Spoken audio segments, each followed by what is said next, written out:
Nah, setelah ngasih jawaban singkat itu, Rasulullah cuma tersenyum, senyum. Rasulullah pun langsung lanjut menunggangi untanya dan pergi menuju Madinah bersama Abu Bakar meninggalkan Suraqah.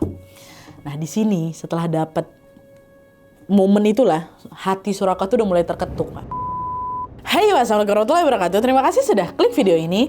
Tidak terasa seminggu lagi bulan Ramadan akan ninggalin kita, Wak. Semoga di hari-hari terakhir Ramadan ini kita bisa meraih keutamaan-keutamaan yang penuh berkah, Wak, ya. Amin. Nah, untuk mengisi waktu kalian di sisa bulan suci ini, aku mau ngajak kalian untuk mendengar satu kisah lagi tentang salah seorang sahabat Rasul yang bernama Suraqah bin Malik, Wak. Kalau kemarin kita sudah belajar dari kisah Abu Darda dan juga Amr bin Al-Jamuh yang sama-sama masuk Islam setelah berhala mereka dihancurkan, ya kan. Kali ini ada kisah dari Suraqah bin Malik yang masuk Islam setelah beliau dapat hidayah waktu mencoba menangkap Rasulullah, Wak. Dan setelah dapat hidayah itu, Suraqah ini dijanjikan sesuatu sama Rasul yang baginya terasa mustahil bisa terwujud. Tapi siapa sangka bertahun-tahun kemudian ternyata janji itu menjadi kenyataan. Makanya itulah dari kejadian ini Suraqah bin Malik dijuluki sebagai sang peraih janji Nabi. Janji apa itu? Penasaran sama kisah selengkapnya? Jadi tanpa berlama-lama kita langsung masuk aja ke ceritanya, ya. Check it out.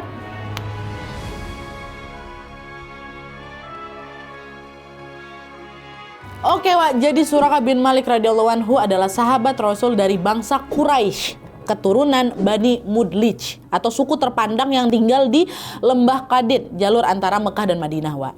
Dan FYI, Bani Mudlij ini terkenal punya kemampuan qiyafah. Apa itu qiyafah? Kemampuan mengenali jejak atau keturunan seseorang dengan melihat ciri-ciri fisik, kemiripan wajah atau juga bentuk tubuhnya. Nah, sebagai seorang Bani Mudlij, Wak, otomatis Suraqah pun punya keahlian qiyafah ini. Selain itu Suraqah ini juga mahir berkuda. Walaupun postur badannya ini kurus kecil, Wak, dia mahir kali dalam berkuda. Berbekal dari kemampuannya ini, Suraqah pun dikenal sebagai pemburu yang handal. Nah, pada masa jahiliyah, Wak, orang-orang Quraisy itu suka kali ngundi nasib lewat ramalan. Jadi bisa lewat peramal atau ngeramal sendiri. Dulu nih, kalau mereka mau melakukan aktivitas apapun, entah itu menikah, kerja atau bepergian, mereka akan nanya ramalan dulu. Nah, perilaku ini disebut apa? Tatayur. Ya, jadi misalnya kalau mereka punya rencana bepergian, mereka ini akan ngeramal dulu tuh, pakai 3 batu kadang. 3 batu yang permukaan batu itu udah ditulis lakukan, jangan lakukan, sama kosong, nggak ditulis apa-apa. Nah, batu-batu ini lalu dimasukkanlah ke dalam kotak, terus akan mereka ambil satu gitu. Kalau nanti yang keluar jangan lakukan, berarti mereka mereka tidak disaranin untuk pergi karena dianggap bahaya kalau tetap melakukan, karena tulisannya jangan lakukan. Tapi kalau misalnya tulisannya lakukan, mereka bisa pergi karena dianggap aman. Tapi kalau misalnya tulisannya kosong nih, dapat batu kosong, nggak ada tulisan apa-apa, artinya mereka harus ambil 1 batu lagi sampai keluar tulisan lakukan atau jangan lakukan, kayak gitu.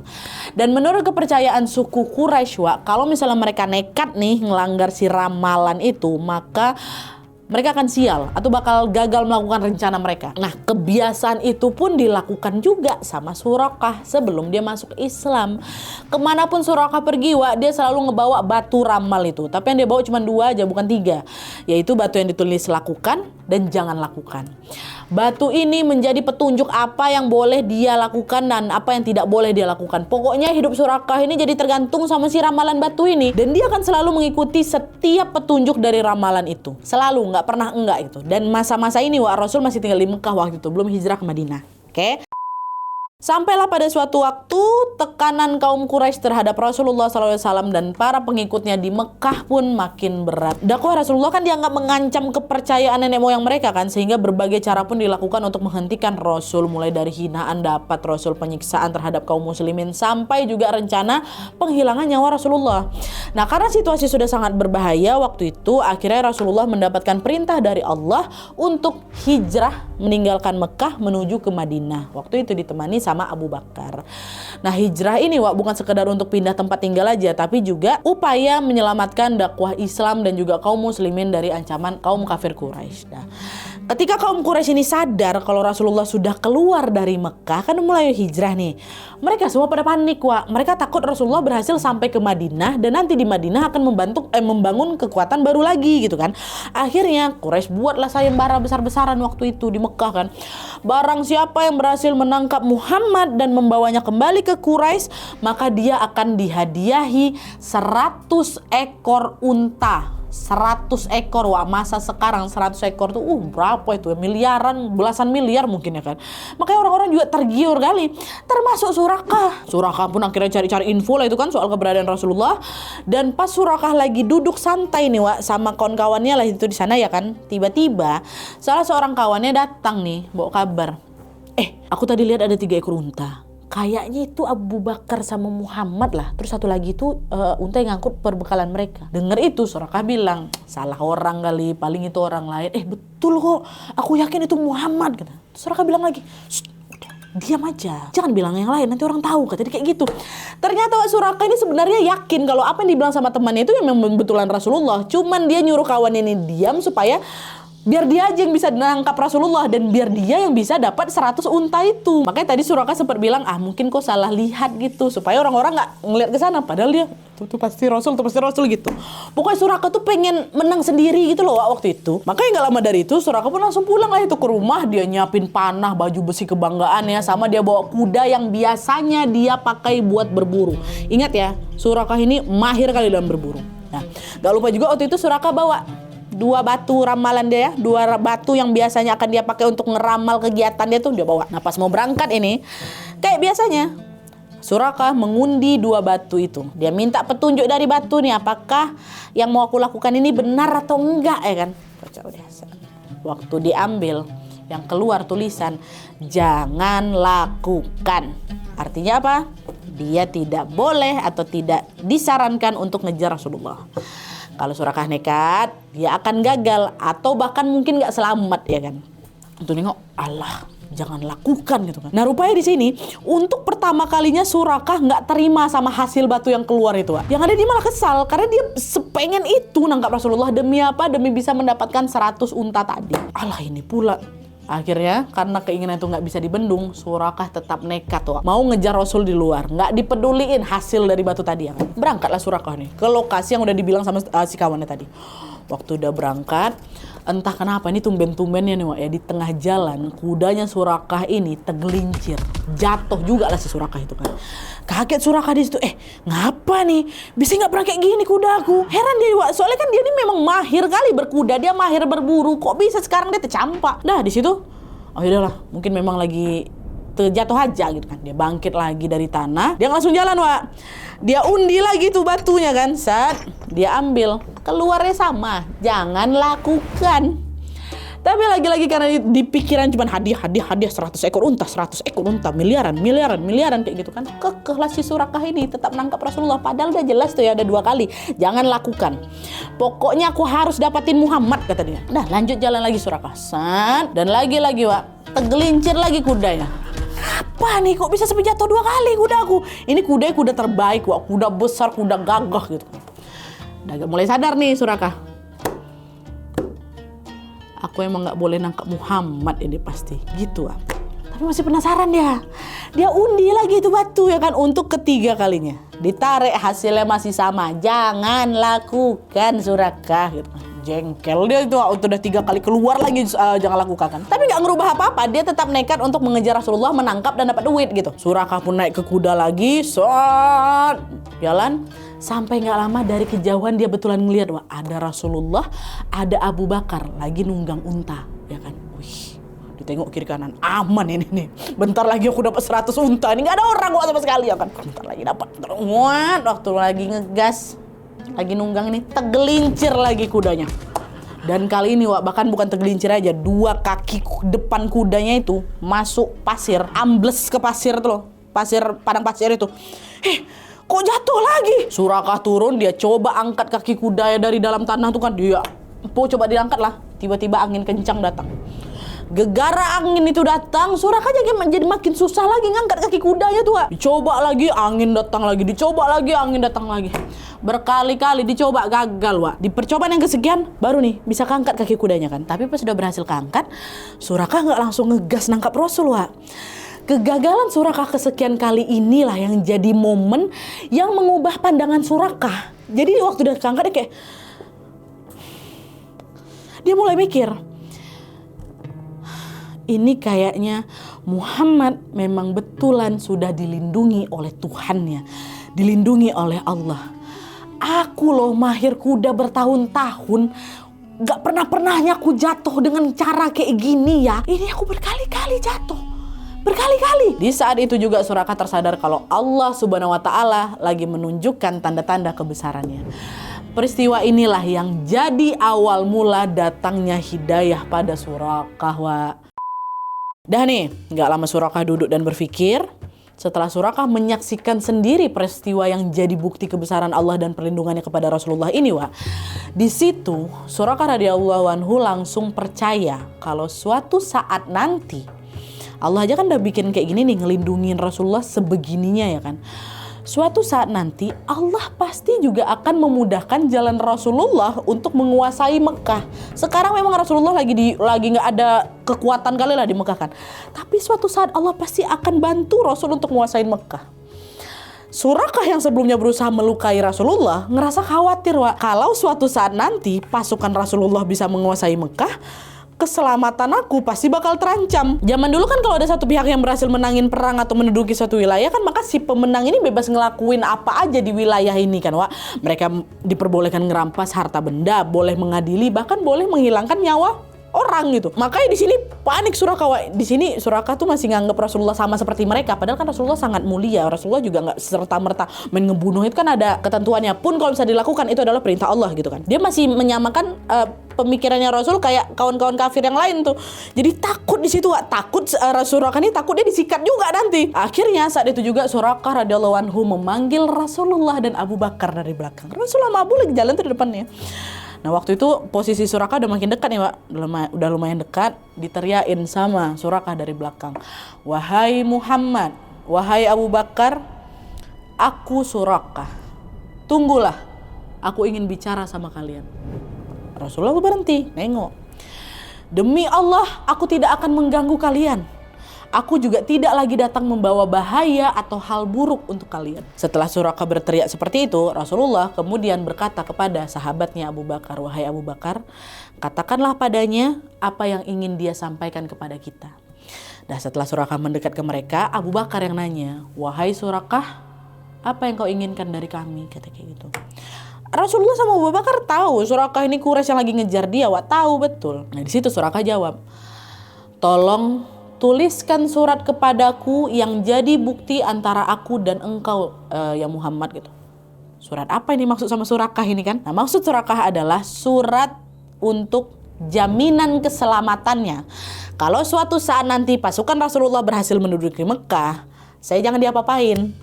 Karena saat ini saya memilih untuk tidak menangkap kamu ya Muhammad. Saya memilih untuk tidak menangkap Rasulullah yang jelas ada di depan matanya kan. Padahal suku Quraisy kan lagi gencar-gencarnya ngejar Rasulullah ya kan. Saya nggak nangkap kamu. Tolong berikan saya surat jaminan. Gitulah sederhananya. Akhirnya setelah dengar permintaan itu, Rasulullah betul, Wak. Rasulullah suruh Abu Bakar tulis surat dari sobekan kain. Terus sobekan kain itu dimasukkanlah ke dalam tulang hewan gitu. Nah diserahkanlah surat itu dari Abu Bakar ke Suraka. Nah setelah dapat surat jaminan itu, tiba-tiba saja Rasulullah ngomong sesuatu, Wak. Ngomong sesuatu yang mengejutkan untuk Suraka. Rasul bilang, wahai Suraka, bagaimana kira-kira perasaanmu kalau seandainya di kedua tanganmu ada gelangnya Kisrah? Nah, Kisrah ini apa? Kisrah ini gelar untuk Raja Persia, Wak. Salah satu penguasa terbesar di dunia waktu itu ya. Dengan wilayah kekuasaan yang luas dan pasukan mereka juga ini pada kuat-kuat semuanya. Gelang yang dipakai Kisrah itu dianggap simbol kekuasaan tertinggi. Rasulullah nanya kayak gitu. Bengong lah Surakah di situ. Kisrah yang sekarang berkuasa itu, yang kuat itu Muhammad, kan belum muslim kan, Wak, jadi masih panggil Muhammad. Iya, kata Rasulullah. Nah, setelah ngasih jawaban singkat itu, Rasulullah cuma tersenyum, senyum. Rasulullah pun langsung lanjut menunggangi untanya dan pergi menuju Madinah bersama Abu Bakar meninggalkan Suraqah. Nah, di sini setelah dapat momen itulah hati Suraqah tuh udah mulai terketuk, Pak. Dan entah kenapa muncul pikiran bahwa aku harus melindungi Rasulullah. Kayak gitu. Aduh, merinding. Dah. Setelah dapat surat jaminan dari Rasulullah tadi, Suraqah balik ke rumahnya. Dia balik. Suraqah sebenarnya masih kepikiran, Wak, sama perkataan Rasulullah soal tadi gelang Kisra itu. Tapi Suraqah mikirnya, nggak mungkin, mustahil dia bisa pakai gelang Kisra, ya kan? Nggak bakal terjadi. Orang Kisra ini penguasa terkuat di bumi, muka bumi kok waktu itu, ya kan? Makanya Suraqah langsung, ya udahlah, dilupain aja ucapan Rasul tadi, Wak. Nah, di perjalanan pulang ke rumah, Suraqah nggak sengaja ketemu sama orang-orang Quraisy yang memang lagi mau ngejar Rasulullah nih, ya kan? Nggak semua pada berburu Rasulullah. Orang Quraisy itu nanya, wahai Suraqah, apa kau lihat keberadaan Muhammad? Kata mereka. Di situ Suraqah bilang sama mereka, udah, kalian pulang ya, pulang. Aku tadi udah nyari-nyari Muhammad di sana, tapi nggak ada. Kalian tahu sendiri kan, aku nih orang yang paling ahli nyari jejak orang. Aku dari Bani itu, dia nggak ada di sana. Dah, percaya sama aku. Padahal ada di sana Rasulullah kan. Nah, di situ orang-orang Quraisy percaya sama Suraqah karena memang mereka tahu dia berasal dari Bani yang bisa mengenali suatu tempat, fisik dan segala rupa. Percayalah. Tapi sebelum orang Quraisy itu bubar, Wak, entah kenapa rasa ingin menjaga Rasulullah ini makin kuat di hatinya Suraqah. Di situ tuh Suraqah betul-betul memastikan kalau mereka semua ini nggak ada yang ngelewatin jalur yang dilewatin sama Rasulullah tadi, nggak ada. Betul dipastikan semua orang yang dibubar, Wak. Jangan sampai Quraisy ketemu sama Rasulullah dan nangkap Rasulullah. Suraqah sudah ada keinginan Rasulullah sampai di Madinah dengan selamat. Ya, dah beberapa hari kemudian setelah Rasulullah bisa dipastikan sampai di Madinah dengan selamat, barulah di situ Suraqah cerita, Wak, soal pertemuannya dengan Rasulullah ke kawan-kawannya tadi nih, ke orang-orang Quraisy. Di situ Suraqah juga cerita soal kejadian, kuda aku jatuh berkali-kali waktu mengejar Rasulullah, aku berada apa segala macam. Padahal aku mahir kali berkuda, semua diceritain nih. Nah, cerita soal kejadian ini, soal dia yang ketemu Rasulullah tapi nggak ditangkap, nyampe lah di telinganya Abu Jahal, nih Firaunnya umat ini kan. Nyampe salah satu pemimpin Quraisy waktu itu. Waktu dengar cerita itu marah Abu Jahal, kok ini pengecut kok nih Suraqah, ngapa kok malah nyanyain kesempatan buat nangkap Muhammad, padahal kan kok mahir kali berburu. Suraqah jawab, wahai Abu Hakam, sama orang Quraisy kan Abu Jahal dipanggil Abu Hakam, ya kan? Wahai Abu Hakam, demi Allah, kalau saja kamu lihat sendiri kejadian waktu kaki-kaki kudaku ambles ke pasir itu, pasti kau bakal tahu dan kau juga nggak bakal ragu kalau Muhammad itu betul-betul seorang Rasul. Siapa yang bisa ngelawan dia? Itu kata Suraqah, Wak. Di sini Suraqah tuh macam ngeyakinin Abu Jahal kalau Rasulullah itu betul-betul istimewa dan Rasulullah betul-betul dapat perlindungan VIP dari Allah gitu. Tapi namanya juga Abu Jahal, ya kan? Abu Jahal ini sama sekali nggak peduli, dia nggak mau ngebahas peristiwa itu lagi. Dia denial gitu sama keistimewaannya Rasulullah. Dah, sementara Suraqah radhiyallahu anhu masih memegang teguh keyakinannya soal bukti kebesaran Allah yang sudah ditunjukkan kepada dia, walaupun hanya dari batu itu, dari 2 batu itu. Tapi waktu itu hati Suraqah belum tergetuk buat masuk Islam, Wak. Cuman dia sudah ada keinginan untuk melindungi Rasulullah, ya.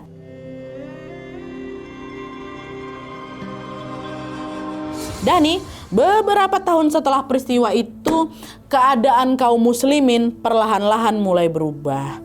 Setelah hijrah ke Madinah, jumlah pengikut Rasulullah makin banyak. Kekuatan kaum muslim juga makin kuat. Dan posisi mereka juga sudah tidak selemah dulu waktu mereka masih di Mekah. Dari tahun ke tahun, berbagai peristiwa besar terjadi, Wak, termasuk peperangan dan juga perjanjian yang membuat juga pengaruh Islam ini semakin kuat lagi, semakin luas lagi, ya kan. Sampai akhirnya di tahun ke-8 Hijriah, kaum muslim sudah memiliki kekuatan yang cukup besar untuk kembali ke Mekah. Nah, pada tanggal 20 Ramadan tahun 8 Hijriah itu, melalui peristiwa Fathu Mekah, Rasulullah bersama sekitar 10.000 pasukan pun akhirnya berhasil menguasai kota Mekah. Ini peristiwa Fathu Mekah ini panjang, udah aku ceritain di video khusus. Kalian boleh nonton videonya setelah video ini, ya. Cuman yang jelas, setelah berhasil menguasai Mekah, kaum muslim membenahi kota Mekah dan mengembalikannya menjadi pusat tauhid. Berhala-berhala yang ada di sekitar Ka'bah itu dihancurkan, apa segala rupa lah. Cuman kejadian Fathu Mekah ini sempat memantik amarah suku Hawazin sama suku Sakif, Sakif namanya, yang ngerasa terancam setelah jatuhnya Mekah ke kaum muslim.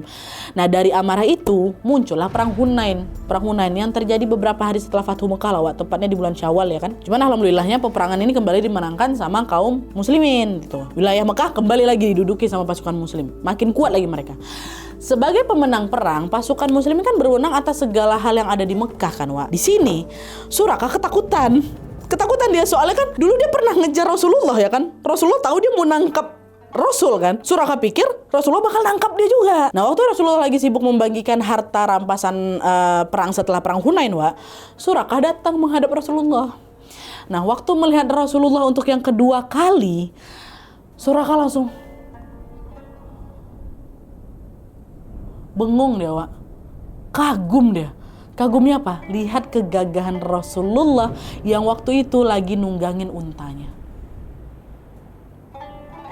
Gitu. Di depan Rasul, dia langsung keluarin surat perjanjian yang dibuat Rasul beberapa tahun lalu tuh, Wak, ya kan? Dikeluarinnya. Dengan kedua tangannya, Suraka nunjukin surat itu ke Rasulullah. Dah. Melihat itu, Rasul tersenyum. Rasul berkata, "Ini adalah hari kesetiaan dan kebajikan." Rasul ngomong itu karena Rasul ingat dan Rasul betul menepati janjinya untuk menjamin keselamatan Suraka. Nggak ditangkap Suraka waktu itu. Di momen itu kelihatan jelas sekali keistimewaan akhlak Rasul ya. Padahal saat itu beliau udah berada di posisi yang sangat kuat ini. Datang ke Mekah juga nggak cuma ratusan, ribuan, puluhan ribu pasukan ya kan. Secara kekuasaan Rasulullah ini punya kekuatan penuh untuk berbuat apa aja, Wak. Iya kan? Tapi di sini Rasul tidak sombong, tidak angkuh, dan tidak melupakan janji yang pernah diberikan bertahun-tahun sebelumnya kepada seseorang yang dulu justru datang untuk nangkap dia. Justru di saat punya kekuatan besar itulah Rasulullah menunjukkan sifat mulia. Rasul tetap rendah hati, tetap memegang janjinya, dan tetap membalas kebaikan dengan kebaikan. Dah dipenuhi sama Rasul, gak ditangkap Suraka. Nah, setelah Rasulullah memenuhi janjinya, disitulah hati Suraka radhiyallahu anhu semakin kuat. Suraka mendekat ke Rasulullah dan dengan bibir yang bergetar Suraka bersyahadat, "Asyhadu alla ilaha illallah wa asyhadu anna Muhammadar Rasulullah." Suraka masuk Islam, Wak, di peristiwa Fathu Mekah. Dan setelah menyatakan masuk Islam, Wak, kisah Suraka radhiyallahu anhu sebagai muslim memang tidak banyak dibahas di sumber manapun, nggak terlalu banyak. Cuman yang jelas waktu itu Suraka ini berusaha menjadi muslim yang baik. Suraka selalu bertanya sama Rasulullah apa yang boleh, apa yang nggak boleh. Udah nggak pernah lagi pakai batu-batu itu lagi kan, nanya ke Rasulullah. Terus beberapa bulan setelah Suraka masuk Islam, Rasulullah pun wafat. Nah, dikisahkan, Wak, saat Rasulullah wafat ini, Suraka pastinya terasa terpukul, merasa sangat sedih ya kan. Dia kembali tuh keinget sama perjalanan hidupnya dari seseorang yang dulu berniat nangkap Rasulullah demi dapat 100 ekor unta, sampai akhirnya sekarang justru menjadi orang yang melindungi dan juga dijamin keselamatannya sama Rasulullah. Nah, tapi di saat yang sama, Suraka juga keingat, Wak. Kalian ingat gak? Satu perkataan Rasulullah yang dulu sempat buat dia bingung tentang gelang Kisra, Raja Persia. Sampai Rasulullah wafat, peristiwa itu belum terjadi, Wak. Tapi di dalam hati Suraka sendiri, dia tuh gak pernah betul-betul nunggu janji itu terwujud loh. Bukan karena dia ngeraguin Rasulullah, Wak, ya, tapi karena dia ini ngerasa dirinya sendiri gak mungkin sampai di keadaan itu, sampai di titik itu. Apalagi sekarang Rasulullah udah gak ada. Pun pada masa itu kerajaan Persia ini masih jadi salah satu kekuatan terbesar di dunia, Wak, masih. Jadi rasanya mustahil kali orang biasa kayak dia bisa memakai gelang punya raja sebesar Kisra gitu kan. Jadi bagi Suraka, perkataan Rasulullah itu lebih terasa seperti sesuatu yang sangat jauh di masa depan. Sesuatu yang mungkin tidak akan pernah ia alami sendiri. Dia hanya menyimpannya dalam ingatan aja sebagai kalimat yang ya udah, aku ingat itu sebagai ucapan yang pernah dikatakan sama Rasulullah di tengah padang pasir gitu. Itu pikiran Suraka awalnya. Tapi ternyata apa yang diucapkan Rasulullah itu bukan sekedar perkataan, Wak. Janji itu betul-betul menunggu waktunya untuk terjadi.